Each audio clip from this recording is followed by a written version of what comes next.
வணக்கம். ஜோதிடர் ஜேஎம்எஸ் சந்திரமௌலியின் பதிவு. இந்த பதிவு மகர லக்ன அன்பர்களுக்கு 28 நாட்கள், அதாவது டிசம்பர் 17 முதல் ஜனவரி 14 வரை சூரியன், செவ்வாய், குரு இந்த கிரகங்கள் கேதுனுடைய நட்சத்திரத்திலே ஒரு சுப விளைவை ஏற்படுத்துகின்றன. மற்றும் சனி கிரகம் ராகு கேதை பேஸ் பண்ணி இந்த பலன்கள் சொல்லப்படுகிறது. இப்போ நமக்கு 17ஆம் தேதி சூரியன் தனுசு ராசிக்குள்ளே பிரவேசிக்கிறார் இல்லையா? அது கேதுனுடைய நட்சத்திரத்தில் இருக்கார். ஏற்கனவே புதன் அங்கே கேதுனுடைய நட்சத்திரத்தில் இருக்குது. இப்போ இந்த சூரியனும் புதனும் 12ஆம் வீட்டில் இணைகிறார்கள். 4ஆம் வீட்டில் இருக்கிற குரு இன்னொரு கேதுனுடைய நட்சத்திரத்தில் இருக்காங்க. இந்த 4-12 சூரியன், புதன், குரு 3 கிரகங்களினுடைய சுப விளைவுகள் ஏற்படுகின்றன. இதுதான் நம்ம அடிப்படையில் தெரிஞ்சுக்க வேண்டியது.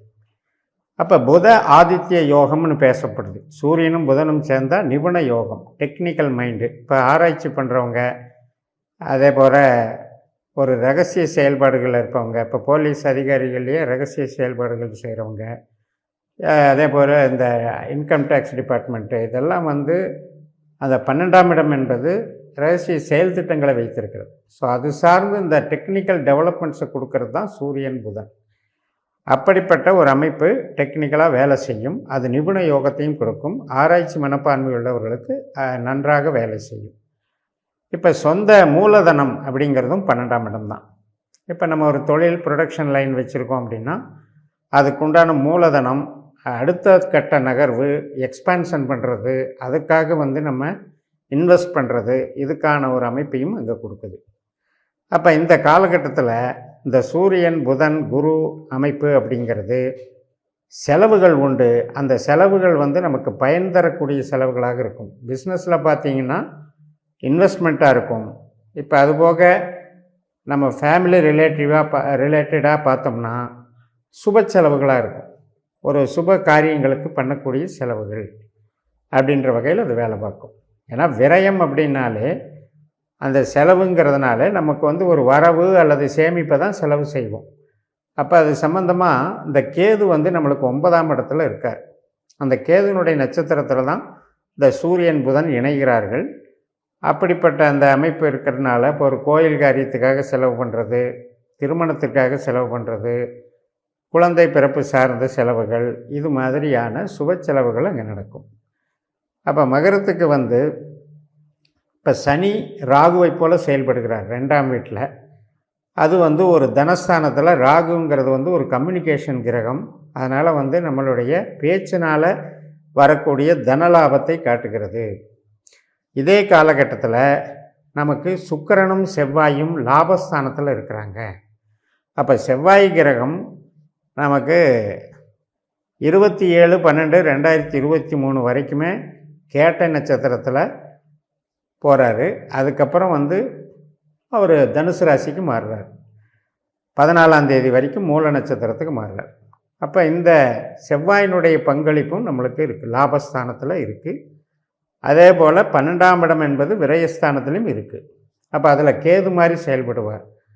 அதனால் நமக்கு அடிப்படையில் புரிஞ்சிக்க வேண்டியது, நம்மளுடைய லக்னத்தில் தான் செவ்வாய் கிரகத்தினுடைய ஆதிக்கம் இருக்கிறது. 5ஆம் இடம், 9ஆம் இடம் அப்படிங்கிறதெல்லாம் நமக்குடைய செயல் திட்டங்கள், நம்மளுடைய கலை ஆர்வங்கள், குழந்தைகள், நம்மளுடைய கல்வி வளர்ச்சி, இதையெல்லாம் குறிக்கிற கிரகமாக இருக்கிறதுனால அது சார்ந்து ஒரு கல்விக்காக செலவு பண்ணுறதும் நம்ம எடுத்துக்கலாம். அது மாதிரியான சுப செலவுகளை கொடுக்கும். அதே நேரத்தில் ஹெல்த்து, அதே கணவன் மனைவி உறவு மற்றும் ஆரோக்கியம், இந்த 2 விஷயத்தில் இந்த 3 கிரகங்கள் இங்கே 12ஆம் இடத்துல ட்ராவல் பண்ணுறதுங்கிறது கொஞ்சம் கான்சன்ட்ரேட் பண்ணணும். ஏன் அப்படின்னா நமக்கு 6ஆம் இடம் கணவன் அல்லது மனைவி ஸ்தானத்துக்கு, இது 6ஆம் இடம் நோய் ஸ்தானத்தை குறிக்குது. அதனால் அது சார்ந்த ஹெல்த் இஷ்யூஸ்லேயும் கவனம் செலுத்தணும். கருத்து வேறுபாடுகள்னால் வரக்கூடிய பிரச்சனைகள்லையும் கவனம் செலுத்தணும். இது அகம் சார்ந்த விஷயத்துக்கு, அதாவது உறவுகள் சார்ந்த விஷயத்துக்கு ரொம்ப டெப்த்தாக போகும்போது செவ்வாய் கிரகமானது கேது நட்சத்திரத்தில் செயல்படும் பொழுது அந்த மாதிரி நமக்கு உறவுகளில் கவனமாக இருக்கணும். இப்போ புதனை பொறுத்த வரைக்கும் வக்ரகதியில் ஒரு 7ஆம் தேதி வரைக்கும் அவர் வந்து மூல நட்சத்திரத்தில் பயணித்து இந்த 26ஆம் தேதி டிசம்பர் 26லிருந்து இந்த ஜனவரி 7ஆம் தேதி வரைக்கும் நமக்கு வந்து அது 7 நாட்கள் வந்து விருச்சிக ராசிக்கு இடம்பெறுகிறார். அப்போ கேட்டை 4ஆம் பாவத்துக்கு அவர் போகிற அந்த 7 நாட்கள், அதாவது 7ஆம் தேதியிலிருந்து 14ஆம் தேதி வரைக்கும் அந்த 7 நாட்களை வந்து பேசிக்கலாக நம்ம என்ன பண்ணணும், அது கண்டாந்த நட்சத்திரம்னு சொல்கிறது. ஆனாலும் நமக்கு லாபஸ்தானம்தான். லாபஸ்தானத்தில் அந்த புதன் வந்து சொந்த நட்சத்திரத்துக்கு போகிறார். அப்போ அந்த சொந்த நட்சத்திரத்தில் இருக்கிறதுனால அந்த 11ஆம் இடம் என்பது நமக்கு எதிர்பார்த்த நன்மைகளையும் உதவிகளையும் செய்யக்கூடிய ஒரு அமைப்பு அந்த 7 நாட்களுக்கு கிடைக்கும். அதுக்கப்புறம் மறுபடியும் அவர் மூல நட்சத்திரத்துக்கு வந்துடுவார் நேர்கதியில். அப்போ புதனுடைய பங்களிப்பு மிகப்பெரிய பங்களிப்பு. அதில் சூரியன் இணைந்து செயலாற்றுறது வந்து ஜனவரி 11ஆம் தேதி வரைக்கும் மூல நட்சத்திரத்தில் சூரியன் இருக்கிறாரு. அதுக்கப்புறம் ஜனவரி 14ஆம் தேதி வரைக்கும் பூராட நட்சத்திரம், அதாவது 29/12 வரைக்கும் மூல நட்சத்திரம், 29லிருந்து ஜனவரி 11 வரைக்கும் பூராட நட்சத்திரம்.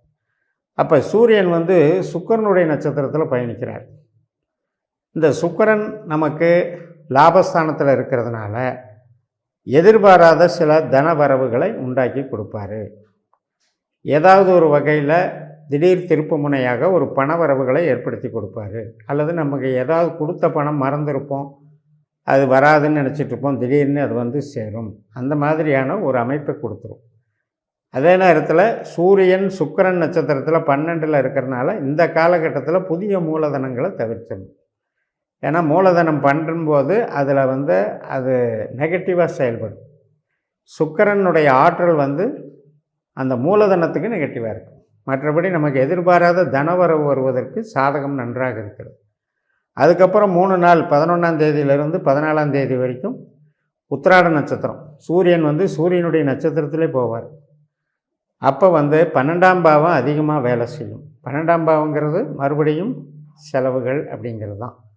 அப்போ முதலீடுகள் செலவுகள் அப்படிங்கிற பேஸில் அது வேலை செய்யும். அப்போ ஒரு ஜாதகத்தில் நம்ம ஜாதகத்தில் 4, 8, 12ங்கிறது நமக்கு வந்து திடீரென ஏற்படக்கூடிய இழப்புகளையும் சொல்லும், நம்ம இன்வெஸ்ட் பண்ணுறதையும் சொல்லும், மூலதனம் பண்ணுறதையும் சொல்லும், அதே நேரத்தில் ஏதாவது ஆஸ்பத்திரி செலவுகளையும் சொல்லும். அப்போ இந்த 12ஆம் இடம் என்பது இந்த வகையில் மகரத்துக்கு பொறுத்த வரைக்கும் அது சுப செலவுகளாக முடியும் என்று கூறி நிறைவு செய்கிறேன். இந்த சேனலை சப்ஸ்கிரைப் பண்ணி ஷேர் பண்ணுங்கள். உங்கள் தனிப்பட்ட ஜாதக பலாபலன்களை என்னுடைய வாட்ஸ்அப் நம்பரில் தொடர்பு கொண்டு பலன் பெறுங்கள். உங்களிடமிருந்து விடைபெறுகிறேன். உங்கள் JMS. நன்றி, வணக்கம்.